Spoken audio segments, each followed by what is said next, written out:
Hello बच्चों, इस video lecture में हम कुछ ये बोर्ड एग्जाम्स के मैकेनिज्म डिस्कस करने वाले हैं। तो फटाफट स्टार्ट करते हैं। पहला मैकेनिज्म SN1 न्यूक्लियोफिलिक सब्स्टिट्यूशन, जो कि फर्स्ट ऑर्डर काइनेटिक्स को फॉलो करता है। तो सबसे पहले इसकी फॉर्मेट रिएक्शन को देख लेते हैं। ये मान लीजिए एल्काइल हैलाइड है, ठीक है, एल्काइल हैलाइड, और ये कोई इनकमिंग न्यूक्लियोफाइल है, ठीक है, जो इस पर अटैक करने वाला है। और आपका ये रहा प्रोडक्ट, और ये ऑलरेडी जो आपका न्यूक्लियोफाइल प्रेजेंट था वो हट चुका है। तो ये न्यूक्लियोफिलिक सब्स्टिट्यूशन का फॉर्मेट है। इसकी बेसिस पे अगर हम स्टार्ट करें तो देखिए, इसका 2 स्टेप में मैकेनिज्म होता है SN1 टाइप का। तो पहला जो स्टेप है वो देखिएगा, फर्स्ट स्टेप, पहले से प्रेजेंट न्यूक्लियोफाइल इलेक्ट्रॉन लेकर के निकल जाता है, यानी कार्बोकैटायन बनता है, ठीक है। जनरली अगर फर्स्ट स्टेप को कंपेयर किया जाए सेकेंड से तो ये स्लो होगा, ठीक। उसके बाद स्टेप 2 में क्या होगा, जो कार्बोकैटायन है इस पे न्यूक्लियोफाइल आके अटैक करता है, न्यूक्लियोफाइल अटैक करता है। जो सेकंड स्टेप होता है ये फास्ट है, और ये आपको सब्स्टिट्यूटेड प्रोडक्ट मिलता है। यानी कि इस वाले रिएक्शन की अगर मतलब मैकेनिज्म की बात की जाए तो कार्बोकैटायन फॉर्म होता है, ठीक है। पहला स्टेप स्लो होता है इसमें, फॉर्मेशन ऑफ कार्बोकैटायन, यानी कि पहला वाला केस अगर लिखा जाए so it is formation of carbocation. और अगर सेकंड स्टेप को देखा जाए तो ये इसको क्या बोलेंगे, न्यूक्लियोफिलिक अटैक, ठीक है, न्यूक्लियोफिलिक अटैक ऑन कार्बोकैटायन, ठीक। और काइनेटिक्स के अकॉर्डिंग देखा जाए तो rate of reaction slow step पे डिपेंड होती है। तो यानी कि एक ही मॉलिक्यूल पार्टिसिपेट कर रहा है, इसलिए फर्स्ट ऑर्डर काइनेटिक्स को फॉलो करता है। क्लियर, ये छोटी सी इन्फॉर्मेशन। अगर यहाँ पे कोई भी अल्काइल चेन बदल दी जाए तो फॉर्मेट सेम रहेगा। एक और चीज़ आपको बता देता हूँ, न्यूक्लियोफाइल यहाँ पे 2 तरीके से अटैक करता है, फ्रंट और बैक अटैक। इसीलिए आपको प्रोडक्ट यहाँ पे ये भी मिलता है, और आपका इसका दूसरा प्रोडक्ट भी पॉसिबल है, यानी कि रिटेंटेड प्रोडक्ट जिसकी ऑप्टिकल एक्टिविटी बिल्कुल जैसी पहले थी वैसी ही हो, या फिर इसके अपोजिट भी ऑप्टिकल एक्टिविटी हो सकती है, इसको बोलते हैं इन्वर्जन। तो रिटेंशन और इन्वर्जन दोनों पॉसिबिलिटी होती है SN1 मैकेनिज्म के केस में। तो आइए स्टार्ट करते हैं mechanism number 2। So second mechanism की अगर बात करें सो SN2 यानी कि न्यूक्लियोफिलिक सब्स्टिट्यूशन इसमें भी होगा, बट कहीं ना कहीं देखते हैं कि इस वाले केस में हमें किस टाइप का प्रोडक्ट फॉर्म, यानी कि किस टाइप का प्रोडक्ट मिलेगा। ये इसकी फॉर्मेट रिएक्शन है, ठीक। तो यहाँ पे एक ही स्टेप में रिएक्शन होती है कुछ, और बैक साइड अटैचमेंट, यानी बैक साइड से न्यूक्लियोफाइल हमारे उस ऑर्गेनिक कंपाउंड यानी हैलोएल्कीन को अटैक करेगा, अप्रोच करेगा। तो कुछ इस तरीके से ये बैक साइड से अटैक करेगा, और ये यहाँ से क्या होगा, पार्शली हटेगा। तो जिसे कुछ इस तरीके से रिप्रेजेंट किया जा सकता है। ये देखिए, ये इस तरीके से एक इंटरमीडिएट बनता है जिसे हम लोग ट्रांजिशन स्टेट बोलते हैं।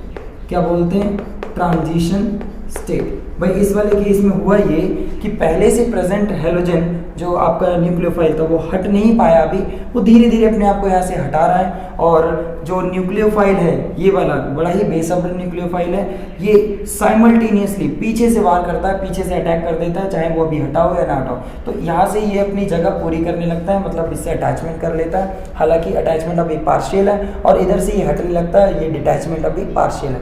तो इनको डॉट लाइन से दिखाना है। ये हाईली अनस्टेबल ट्रांजिशन स्टेट होता है, और ये अपने आप को रेडली कन्वर्ट कर लेता है इस तरीके से प्रोडक्ट में। तो जो यहाँ प्रोडक्ट मिलता है, ये प्रोडक्ट का नेचर जो है आपके इस रिएक्टेंट के नेचर से टोटल अपोजिट होता है। अपोजिट इन द सेंस कि ऑप्टिकल एक्टिविटी इसकी और ऑप्टिकल एक्टिविटी इस प्रोडक्ट की, दोनों की बिल्कुल अपोजिट होती हैं। इसीलिए इस केस में इन्वर्जन बताया जाता है। ट्रांजिशन स्टेट बनती है और इन्वर्जन होता है इसमें, जबकि यहाँ कार्बोकैटायन बनता है और कैसा होता है, रिटेंशन और इन्वर्जन दोनों। इन रिटेंशन वाले प्रोडक्ट और इन्वर्जन प्रोडक्ट दोनों एक साथ बनते हैं, इसीलिए इसमें रेसिमाइजेशन वर्ड यूज़ किया जाता है। हालांकि हम लोग मैकेनिज्म डिस्कस करते हैं और आगे चलते हैं। चैप्टर कह रहा हूँ आपका थर्ड मैकेनिज्म, ठीक है। तो पहले आप ये दोनों नोट कर लें और हम मूव करते हैं थर्ड मैकेनिज्म पे। चलिए बच्चों, तो स्टार्ट करते हैं थर्ड मैकेनिज्म। तो थर्ड मैकेनिज्म है hydration of alkene, hydration of alkene. ठीक है। तो हाइड्रेशन ऑफ एल्कीन अगर करेंगे तो बनेगा क्या, टू फॉर्म अल्कोहल।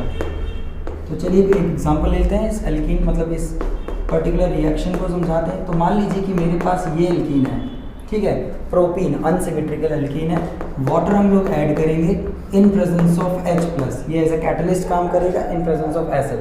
तो हुआ ये कि आपका जो OH आयन होगा यहाँ पे उस कार्बन पे जाएगा जिस कार्बन पे लेस नंबर ऑफ हाइड्रोजन होंगे, मतलब आप मार्कोनिकोव रूल के अकॉर्डिंग काम करेंगे, ठीक है बेटा। अब क्या होगा कि अगर हम इसके मैकेनिज्म को देखें तो स्टेप नंबर 1 में देखिए, ये सबसे पहले अल्कोहल डायरेक्ट अटैक ना करने की बजाय ये पहले वाटर जो पार्टिकल है यहाँ पे वाटर, ये क्या करेंगे, हाइड्रोनियम आयन फॉर्म कर देते हैं। तो ये हाइड्रोनियम आयन, उसके बाद देखिए H+ इसको प्रोटोनेट कर देता है, ये हाइड्रोनियम आयन बनता है। अब ये हाइड्रोनियम आयन अटैक करता है किस पे, एल्कीन पे। तो देखते हैं कुछ कैसे एल्कीन पे अटैक करता है, ज़रा ध्यान से देखिएगा। हाइड्रोनियम आयन को क्या हम ऐसे लिख सकते हैं, इस तरीके से। अब ये ऑक्सीजन ज़्यादा देर तक पॉजिटिवली चार्ज नहीं रहेगा, यहाँ से इलेक्ट्रॉन खींचेगा, ठीक है। जैसे ही इलेक्ट्रॉन ये खींचता है तो ये वाला जो आपका बॉन्ड रहेगा, डबल बॉन्ड यहाँ पे, ये हाइड्रोलिटिकली क्लीवेज करता है, मतलब पोलर होगा। तो या तो ये ऐसे शिफ्ट होगा इस साइड या फिर ये इधर की तरफ शिफ्ट होगा, ध्यान दीजिएगा। तो अब जनरली इसे वहाँ शिफ्ट होना होगा जिससे एक स्टेबल इंटरमीडिएट बने। तो अगर ये इस साइड शिफ्ट होता है, मतलब इस साइड शिफ्ट होकर कि H+ को ले लेता है, ठीक है, तो प्लस चार्ज यहाँ डेवलप हो जाएगा। तो अगर प्लस चार्ज इस वाले कार्बन पे डेवलप होता है, क्योंकि भाई देखो इसने इलेक्ट्रॉन लिया है और उसके थ्रू ये H को गेन कर रहा है, तो यहाँ आएगा प्लस चार्ज और यहाँ आ जाएगा CH3 जो कि है 2 डिग्री कार्बोकैटायन, जो कि ज़्यादा स्टेबल होगा आपके अगर ये इधर शिफ्ट होता और यहाँ पे प्लस आता 1 डिग्री से। तो आप ये 2 डिग्री वाला शो करेंगे। जब भी अनसिमेट्रिकल एल्कीन दे रखी होगी तो आप मोर स्टेबल कार्बोकैटायन ही बनाएंगे। यानी कि पहले स्टेप में क्या हुआ था, formation of carbocation, formation of carbocation. ऐसे इस तरीके से आपको एग्जाम में स्टेटमेंट्स देनी होती हैं कि स्टेप 1 में हुआ क्या।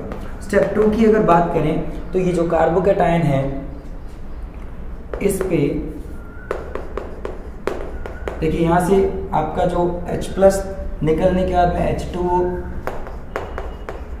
रिलीज होगा, वो H2O वापस देखेगा कि भाई इस एल्कीन पे तो एक पॉजिटिव सेंटर है, इलेक्ट्रोफिलिक सेंटर है, तुरंत अपने लोन पेयर के थ्रू इस कार्बन के साथ अटैचमेंट शो करेगा।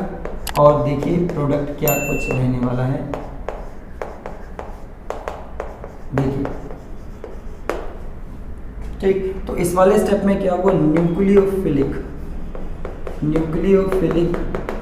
अटैक कहाँ हुआ भाई, ऑन कार्बोकैटायन।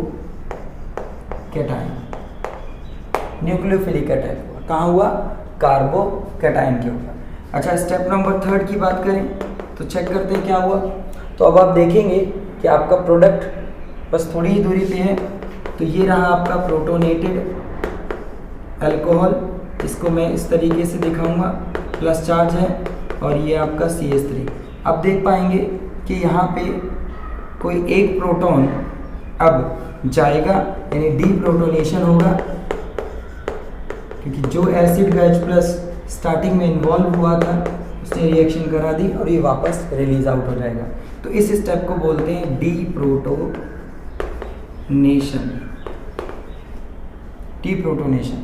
ठीक है। तो इस तरीके से ये मैकेनिज्म आपका पूरा हुआ, आपका प्रोडक्ट आपके पास है, यानी कि थर्ड मैकेनिज्म एल्कीन का हाइड्रेशन किया टू फॉर्म अल्कोहल। तो चलिए मूव करते हैं आपका फोर्थ मैकेनिज्म। चलिए बच्चों, तो फोर्थ मैकेनिज्म स्टार्ट करते हैं, dehydration of alcohol to alkene. ये थर्ड मैकेनिज्म का अपोजिट प्रोसेस है, ठीक है। तो मान लीजिए कि अगर हम बात करें यहाँ पे कुछ अलग अल्कोहल का एग्जांपल लेते हैं, तो लेट्स से कि हमारे पास ये वाला अल्कोहल है, देखिए ये अल्कोहल लिया हमने, ठीक है, 2-ब्यूटेनॉल, और इसमें हम कॉन्सेंट्रेटेड H2SO4 ऐड करते हैं, ठीक, सल्फ्यूरिक एसिड की प्रेजेंस पे करते हैं। तो ये वाला OH हटेगा जो कि अल्फा कार्बन पे है, और यहाँ पे जो बीटा कार्बन है ये वाला, और ये इस केस यहाँ से आपके H+ हटेंगे। तो इसकी पॉसिबल दो आपके प्रोडक्ट रहेंगे, या तो डबल बॉन्ड आपका यहाँ आएगा या तो आपका डबल बॉन्ड यहाँ आएगा। तो मैं आपको बताता हूँ, हम मेजर प्रोडक्ट के लिए मैकेनिज्म लिखने वाले हैं। तो यहाँ से आप H हटाइएगा जिससे मोर सब्स्टिट्यूटेड एल्कीन आपको मिले। ठीक है, हम जो आपका मैकेनिज्म है वो मेजर प्रोडक्ट के लिए लिखेंगे। तो जो डबल बॉन्ड यहाँ पे आएगा वो आपका मेजर प्रोडक्ट होगा, क्योंकि डबल बॉन्ड के दोनों जो कार्बन हैं वो फर्दर सब्स्टिट्यूटेड, ये आपका मेजर प्रोडक्ट है। अब इसी के लिए मैकेनिज्म लिखते हैं और स्टेप नंबर 1 चालू करते हैं। देखिए स्टेप नंबर 1 में क्या हुआ कि आपका जो अल्कोहल प्रोवाइड कर रखा है, ठीक, सबसे पहले स्टेप में ये एसिड क्या करता है, उसको H+ देता है जिससे कि प्रोटोनेशन होता है। ठीक है, जैसे अगर मैं H2SO4 की बात करूँ तो H2SO4 टूट करके H+, ये अपने आप को ब्रेक करेगा किसमें, H+ में, और इससे निकलेगा क्या, HSO4-, कुछ इस तरीके से, है ना। तो H+ जो दिया है वो आपका यहाँ पे इस पोजीशन से ऑक्सीजन उस H+ को गेन करेगा, एब्स्ट्रैक्ट करेगा, जिससे आपको मिलेगा प्रोटोनेटेड अल्कोहल। ये देखिए क्या मिलेगा बच्चों, प्रोटोनेटेड अल्कोहल। बोलेंगे एक बार फिर से, प्रोटोनेटेड अल्कोहल। ठीक है, सो ये आपका पहला स्टेप। अब हुआ ये पहला स्टेप में हम लिख देते हैं प्रोटोनेशन ऑफ अल्कोहल, लिख दिया आपने, प्रोटोनेशन ऑफ अल्कोहल। अब आगे क्या होगा, तो देखो स्टेप नंबर 2 पे आते हैं। तो स्टेप नंबर 2, इस प्रोटोनेशन यानी प्रोटोनेटेड अल्कोहल से हुआ ये OH2+ अब हट जाएगा, क्योंकि ऑक्सीजन ज़्यादा देर तक ऐसा नहीं रहेगा। ये देख पा रहे हैं आप, ये O और जो C बॉन्ड है ये इस तरीके से ऑक्सीजन छीन के इसको भाग जाएगा और आपके पास बनेगा ये वाला कार्बोकेटायन। है ना बेटा, कार्बोकेटायन। यहाँ तक देखा सबने, और प्लस वाटर। तो इस वाले स्टेप में लिख सकता हूँ formation of carbocation, formation of carbocation. ठीक है, अब लास्ट स्टेप देखिए, स्टेप नंबर 3 में। स्टेप नंबर 3 देखें, अब ये जो कार्बोकेटायन बना है इसमें से होगा डी प्रोटोनेशन। क्या होगा भाई, डी प्रोटोनेशन। एक बार फिर से, डी प्रोटोनेशन। अब भाई या तो प्रोटॉन, यहाँ से प्रोटॉन हटाओ, डबल बॉन्ड यहाँ पे आएगा, या यहाँ से हटाओ। तो आपको बताया मैंने कि जो मोर सब्स्टिट्यूटेड एल्कीन है वो ज़्यादा स्टेबल होती है। तो ये प्रोटॉन यहाँ से अपना बलिदान दे करके अपने इलेक्ट्रॉन को छोड़ करके भागेगा। ठीक है, और इस तरीके से आपको ये वाली alkene as a major alkene मिलेगी। वो प्रोटॉन आपको पता है कौन लेगा, जो उसका इंतज़ार कर रहा है, HSO4-, जो कि वापस H2SO4 बना देगा। इस स्टेप को बोलते हैं डी प्रोटोनेशन। तो जल्दी से कॉपी में लिख लीजिए, और ये हो गया आपका मैकेनिज्म पूरा। चलिए मूव करते हैं 5th मैकेनिज्म की तरफ। चलिए बच्चों स्टार्ट करते हैं 5th मैकेनिज्म। अब फिर से वाटर हटाना है अल्कोहल से, और क्या बनेगा, ईथर। ठीक है, मतलब ईथर बनाना है। तो इसके लिए बहुत अच्छा एग्जाम्पल है जो आप इथेनॉल का ले सकते हैं। ठीक है, इथेनॉल में जब कॉन्सेंट्रेटेड सल्फ्यूरिक एसिड डालते हैं और वो भी लोअर टेम्परेचर पे, ठीक है, जनरली लोअर टेम्परेचर पे ईथर बनता है और जनरली हायर टेम्परेचर पे एल्कीन बनता है, जो आपने अभी 4th मैकेनिज्म में देखा। ठीक है, तो यहाँ पे होता क्या है, 2 पार्टिकल्स से एक वाटर मॉलिक्यूल हटता है जिससे आपको मिलेगा ईथर। 2 पार्टिकल से एक मॉलिक्यूल हटता है, जो कि आपने इस तरीके से सीखा होगा। इसे कुछ इस तरीके से एक मॉलिक्यूल, ये आपका दूसरा मॉलिक्यूल, और इसमें से एक वाटर एलिमिनेट होता है और आपको ईथर देखने को मिलता है। अब वो एलिमिनेशन कैसे हुआ, आइए देखते हैं स्टेप बाय स्टेप। तो स्टेप 1 में अगर देखा जाए, स्टेप 1 तो हुआ ये कि H2SO4 H+ रिलीज करता है। ठीक, तो उसको इस तरीके से हम यहाँ पे देखेंगे। So this is the H+ released by H2SO4। अब ये H+ से क्या होता है, एक मॉलिक्यूल का प्रोटोनेशन हो जाएगा। एक मॉलिक्यूल का क्या हो जाएगा, प्रोटोनेशन। देखिए एक मॉलिक्यूल का हुआ प्रोटोनेशन, तो मैं यहाँ लिखूंगा protonation of alcohol, protonation of alcohol.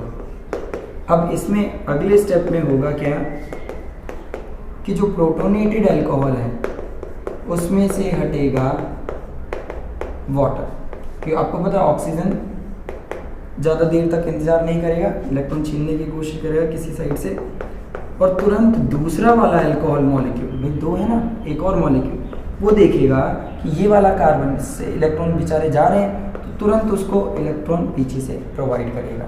ठीक है, तो ये कहीं ना कहीं देखा जाए तो इसका जो आंसर आएगा वो कुछ ऐसा रहेगा, CH3 CH2। अब ये कार्बन किससे जुड़ेगा, इस ऑक्सीजन से जुड़ेगा, इस ऑक्सीजन से जोड़ दिया। ठीक है, वो ऑक्सीजन इधर मिथाइल से जुड़ा हुआ है, तो उसको मिथाइल से जोड़ो, और एक प्रोटॉन से भी तो जुड़ा हुआ है, तो फिर भी प्रोटॉन से जोड़ दिया। और लेकिन इस पे आ जाएगा पॉजिटिव चार्ज, क्योंकि इसने अपने लोन पेयर से उसको क्या किया है, कोऑर्डिनेट किया है। ठीक है, तो इस तरीके से H2O रिलीज हुआ। यहाँ पे मैं बोलूँगा nucleophilic attack of alcohol on protonated alcohol. ठीक है बच्चों, अब बात करें स्टेप नंबर 3 की, तो आप देख सकते हैं आपका प्रोडक्ट यहाँ कहीं दिखाई दे रहा होगा। और 3rd स्टेप में आपने देखा कि सर बस एक चीज़ हटा दीजिए और आपका प्रोडक्ट मिल जाएगा, और वो चीज़ रहेगी लॉस ऑफ प्रोटॉन। ठीक है, सो डीप्रोटोनेशन, इस तरीके से आपको मिलेगा आपका ईथर। ठीक है, डिहाइड्रेशन का एक और एग्जांपल, लेकिन जिसमें बनता है ईथर फॉर्मेशन हुआ, सो यहाँ लिखूँगा डीप्रोटोनेशन।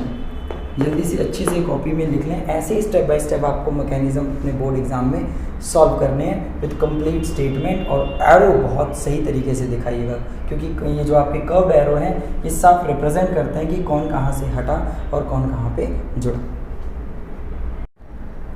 चलिए बच्चों, तो स्टार्ट करते हैं। मैकेनिज्म नंबर 6, ईथर की रिएक्शन करनी है HI के साथ। तो सबसे पहले मैं आप ये एग्जांपल ले लेता हूँ, एक CH3OCH2CH3, एक अनसिमेट्रिकल ईथर का एग्जांपल ले रहा हूँ। ठीक है, ये आपका मिथॉक्सी इथेन है। ठीक है, और इसको रिएक्ट करवाने वाले HI के साथ।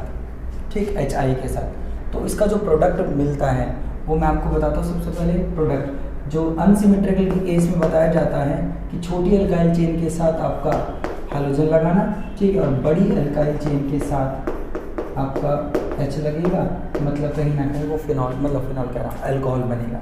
मैं वापस रिपीट कर रहा हूँ, छोटी अल्काइल चेन के साथ आप I लगाना, ठीक है, मतलब हैलोजन लगाना, और बड़ी अल्काइल चेन के साथ जो बचा हुआ वो आपका H लगेगा, तो अल्कोहल और आपका क्या बनेगा, आइडो एल्केन। अब देखने वाली बात है कि सर इसका सेंस क्या है, तो जरा एक बार ध्यान से देखो इस साइड, ये ध्यान से देखो, ये अलग अलग अल्काइल चेन है। अगर ये आपकी प्राइमरी है, ठीक है, या आपके प्राइमरी ना होकर के सेकेंडरी है, या प्राइमरी और सेकेंडरी है, ठीक है, तो ऐसे केस में आपको मैं बता दूं SN2 मैकेनिज्म अप्लाई होगा। SN2 मैकेनिज्म अप्लाई होगा। SN2 मैकेनिज्म वही होता है जिसमें बैक साइड से अटैचमेंट होता है, ठीक है, और कहीं ना कहीं अगर बताया जाए तो जो छोटी अल्काइल चेन होगी न्यूक्लियोफाइल उस पर जाके अटैक करेगा, क्योंकि वो स्टेरिकली हिंडर्ड कम होगी। ये तो बड़ी अल्काइल चेन में रिपल्शन ज़्यादा होगी, न्यूक्लियोफाइल इजीली अटैक नहीं कर पाता। तो मैकेनिज्म में मैं आपको सिखाता हूँ, मतलब जो एग्जांपल मैं दे रहा हूँ यहाँ पे वो प्राइमरी मतलब कहीं ना कहीं छोटी अल्काइल चेन का है, ये 0 डिग्री और ये प्राइमरी। तो ऐसे केसेस में हमेशा ध्यान रखें SN2 मैकेनिज्म अप्लाई करना, और आपको आपका जो हैलोजन होगा, ठीक है, हैलोजन एटम को कहाँ अटैक करवाना, attack on smaller alkyl chain. तो ये छोटी सी बात आप ध्यान रखिए, ताकि मैं अब आपको मैकेनिज्म स्टार्ट करूँ। ठीक है, नोट कर लेना, छोटी सी बात, बहुत सिंपल है। अच्छा, अब यहाँ पे देखो इस रिएक्शन का मैकेनिज्म स्टार्ट करते हैं। तो हुआ ये, सबसे पहले स्टेप 1 में यार आपका CH3OCH2CH3 ईथर लिख दिया आपने। अब इस ईथर के साथ HI की रिएक्शन दिखानी है, तो सबसे पहले क्या होगा, सबसे पहले प्रोटोनेशन। ठीक है, ध्यान दीजिएगा, प्रोटोनेशन, ये आपका ऑक्सीजन अपने लोन पेयर के थ्रू यहाँ से H को खींच लेगा, और ये आयोडीन इस तरीके से अलग हट जाएगा, और अभी ये हो गया प्रोटोनेटेड। देखो ध्यान से चेक करना, क्या हो गया, प्रोटोनेटेड, चेक करो। ठीक है, और I- यहाँ से ये हटा, पहला स्टेप। तो पहले स्टेप पे लिखा अगर जाए तो प्रोटोनेशन ऑफ ईथर लिखूंगा, प्रोटोनेशन ऑफ ईथर। ठीक है, ईथर का क्या हुआ, प्रोटोनेशन हुआ। स्टेप नंबर 2 भी जो आएगा वो देखने वाली बात है और उसको देखिएगा ध्यान से। आई माइनस जो यहाँ पे बताया वो चीज़ है यहाँ पे। So I minus which is a nucleophile है ना, तो ये क्या करेगा, इस ईथर जो प्रोटोनेटेड ईथर है इस पे अब अटैक करने की पूरी कोशिश करेगा। ठीक है, तो जैसे ही अब ये आपको पता है अब या तो ये वाला बॉन्ड ब्रेक हो या फिर ये वाला, तो मैं आपको बताऊँ ये छोटी अल्काइल चेन पे अटैक कर सकता है इजीली, जो लेस हिंडर्ड है, जो कैसी है लेस हिंडर्ड, मतलब इधर उधर और सब्स्टिट्यूटेड नहीं है, जबकि देखो ये वाला कार्बन फर्दर सब्स्टिट्यूटेड है, तो इजीली न्यूक्लियोफाइल इस पे अटैक करेगा। और अब आप देख सकते हैं आपका प्रोडक्ट होगा ये, ठीक है, आपका प्रोडक्ट होगा ये, और इस साइड का प्रोडक्ट होगा CH3CH2OH। मतलब ये जो वाला जो सेकंड स्टेप है वो कहीं ना कहीं SN2 वाला है। ठीक है, ठीक है, SN2 वाला स्टेप है, स्मॉलर लेस हिंडर्ड कार्बन पे आपका आने वाला न्यूक्लियोफाइल अटैक करेगा। तो यहाँ पे मैं लिख सकता हूँ न्यूक्लियोफिलिक अटैक। ठीक है, यहाँ पे लिख सकता हूँ न्यूक्लियोफिलिक अटैक। इस चीज़ को थोड़ा सा ध्यान से देखें। ठीक है, स्टेप नंबर 2 पूरा हुआ। अब यहाँ पे एक कंडीशन, वैसे तो प्रोडक्ट बन गया, इस रिएक्शन का प्रोडक्ट पूरा हुआ बच्चों, लेकिन यहाँ पे एक कंडीशन लगती है, if HI is in excess. बच्चों इस बात को ध्यान देना, ऊपर वाली रिएक्शन का मैकेनिज्म पूरा हो गया, 2 स्टेप में काम हुआ खत्म, लेकिन इस रिएक्शन में अगर HI क्या हो, एक्सेस में हो भाई, तो हुआ ये कि जो ऊपर वाली रिएक्शन से बना अल्कोहल है ना, ये अल्कोहल वापस HI से रिएक्शन करके आपको एडिशनल प्रोडक्ट देता। जरा देखो, स्टेप नंबर 3 बोलूँगा, लेकिन स्टेप नंबर 3 कब अप्लाई होगा, जब HI कैसा होगा, एक्सेस में होगा। तो ऐसे केस में जरा देखो क्या होगा, जो आपका अल्कोहल बना है ना बच्चों, अल्कोहल जो बना है ऊपर वाले स्टेप में, ये वापस प्रोटोनेट होगा इस तरीके से। देखो ये HI एक्स्ट्रा है ना, एक्सेस में डाले हो, इसलिए वापस रिएक्शन करेगा अल्कोहल से भी। ठीक है, तो अल्कोहल का प्रोटोनेशन होगा कुछ इस तरीके से, देखो ये रहा, और यहाँ से I माइनस हट जाएगा, I माइनस हटा, देखो ध्यान से। ठीक है, चेक करो सभी एरो। अब उसके बाद इसी मतलब अगले स्टेप दिखा दें या फिर इसी स्टेप में बना देते हैं, चलो स्टेप नंबर 4 बना देते हैं। तो स्टेप नंबर 4 में अब देखो ये जो आपका I माइनस है, अब इसके पास कोई चांस नहीं है कि ये 2 तरफा अटैक कर सकता है, तो एक ही चांस है कि जैसे ही ये ऑक्सीजन इलेक्ट्रॉन लेके यहाँ से हटेगा, ठीक है, तुरंत इस I को इस कार्बन पे अटैक करना होगा। ठीक है, क्योंकि अब इस बार ऑप्शन नहीं ना, इसी साइड से इसी कार्बन पे अटैक कर सकता है। तो अगले स्टेप में देखा जाए तो आपको मिला CH3CH2I प्लस H2।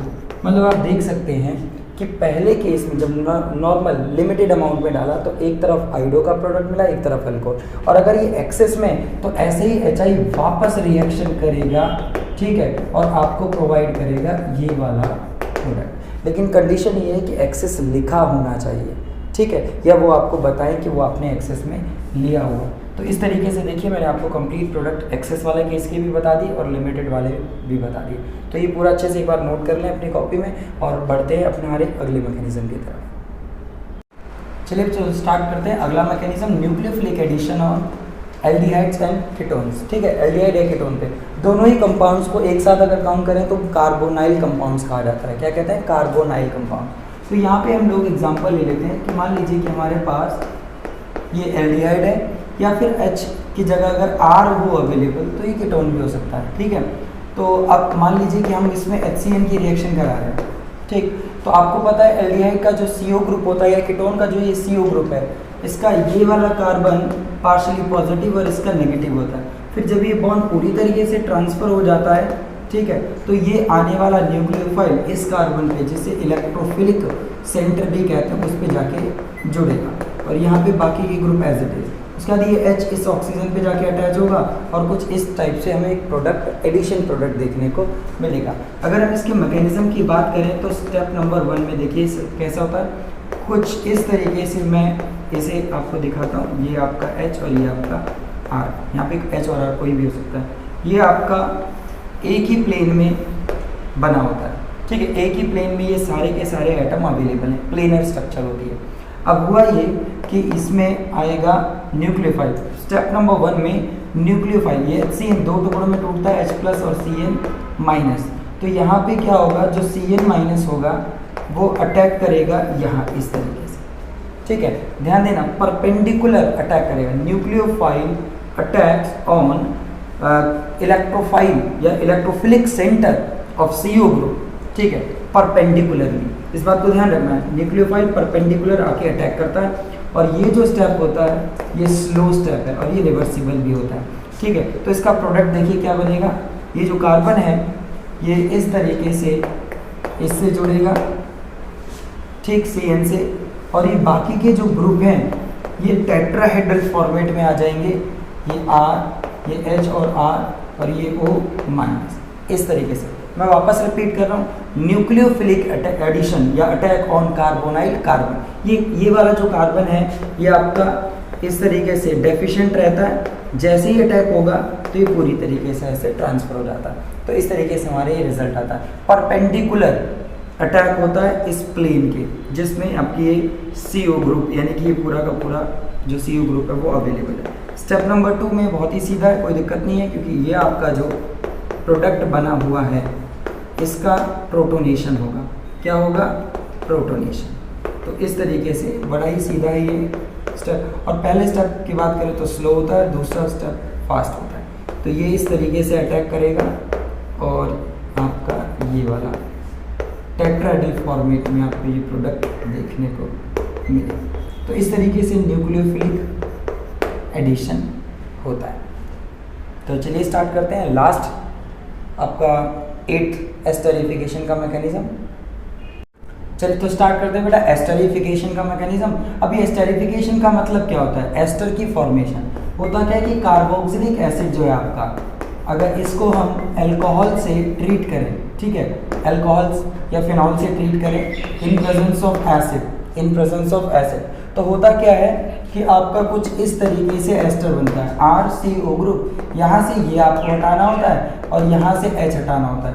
तो इसके बाद आपका OR ग्रुप यहाँ से आके जुड़ता है और इस तरीके से एस्टर फॉर्म होता है। अब सवाल ये उठता है कि एस्टर ये स्टेप बाय स्टेप अगर हम देखें तो कैसे बनता है, तो ज़रा इस चीज़ को ध्यान दें कि किस तरीके से फॉर्म होता है। तो डायरेक्टली अगर हम इसको देखें ध्यान से तो ये कुछ इस तरीके से होता है। स्टेप नंबर 1 में अगर देखें तो कुछ ये रहेगा आपका। सबसे पहले जो कार्बोक्सिलिक एसिड है इसका प्रोटोनेशन होता है। कार्बोक्सिलिक एसिड का प्रोटोनेशन होता है। प्रोटोनेशन कुछ इस तरीके से होता है। ये जो ऑक्सीजन है, जो डबली बॉन्डेड ऑक्सीजन है, ये क्या करती है, ये इस तरीके से प्रोटोनेट हो जाती है और कुछ इस तरीके से ये प्रोटोनेशन के बाद आपको मिलता है प्रोटोनेशन ऑफ कार्बोक्सिलिक एसिड, ठीक है। तो अब इसके बाद हुआ ये कि प्रोटोनेशन के जस्ट बाद अब इस पे अल्कोहल का मॉलिक्यूल अटैक करने के लिए आता है। अल्कोहल का देखिए मॉलिक्यूल कैसे अटैक करेगा, ये बॉन्ड इस तरीके से ट्रांसफर होगा, ये अपने लोन पेयर के थ्रू इस इलेक्ट्रॉन डेफिशिएंट कार्बन पे जाके अटैक करता है।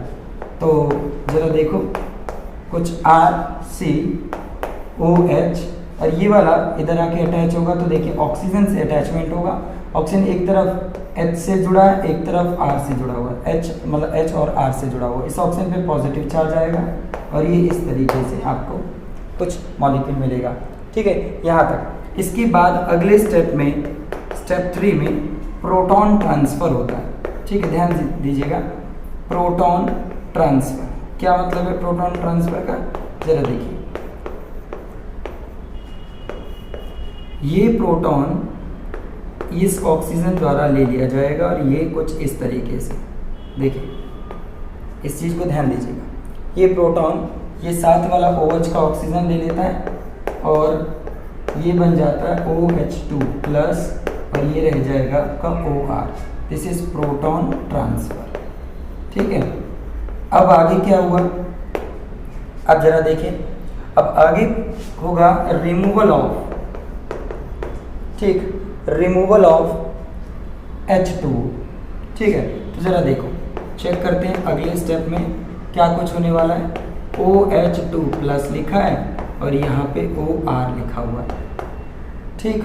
तो अगर देखा जाए तो चेक करें ध्यान से, ये लोन पेयर के थ्रू बॉन्ड नीचे शिफ्ट करेगा, मतलब इलेक्ट्रॉन पेयर नीचे आएगा और ये यहाँ से इलेक्ट्रॉन ले करके हट जाएगा, मतलब इसका यहाँ से क्या होगा, रिमूवल होगा। तो ये R वाटर हटेगा, देखो R ये रहेगा आपका OH प्लस, नीचे है OR, ठीक, और ये हुआ आपका H2O। अब आप देखिए एस्टर आपको मिल रहा है RC। अब यहाँ पे आप एक और चीज़ हटाएंगे तो आपको पूरा एस्टर मिल जाएगा। तो उसको हम कहाँ पे दिखाएं, थोड़ा सा आपने ऊपर का नोट कर लिया होगा, तो फिर मैं ये वाला हिस्सा हटा करके यहाँ पे लिखता हूँ। तो स्टेप नंबर 5 की अगर हम बात करें तो क्या होता है, देखो ज़रा, ये R यहाँ पे रहेगा आपका कुछ इस तरीके से, ये है और ये OR। ये जो आपका ऑक्सीजन है, ये ऑक्सीजन हाइड्रोजन से अपने इलेक्ट्रॉन छीन करके डीप्रोटोनेशन शो करता है और आपको क्या मिलता है, एस्टर। तो यही एस्टर था जो यहाँ पे आपको देखने को मिला है। अल्काइल चेन हमारी थी, ठीक, आप देख सकते हैं हर जगह पे अल्काइल चेन थोड़ा अलग से डिफर, ये OR डैश वाली, ठीक। तो ये आपका पूरा हो गया मैकेनिज्म। क्लियर बच्चों, होप कि आपको एस्टरिफिकेशन का मैकेनिज्म बहुत अच्छे से समझ आया होगा। एक एक स्टेप को वापस एक बार देखिए क्या कुछ हुआ स्टेप नंबर 5 तक, और ये आप देखिए आपका एस्टरिफिकेशन पूरा हुआ।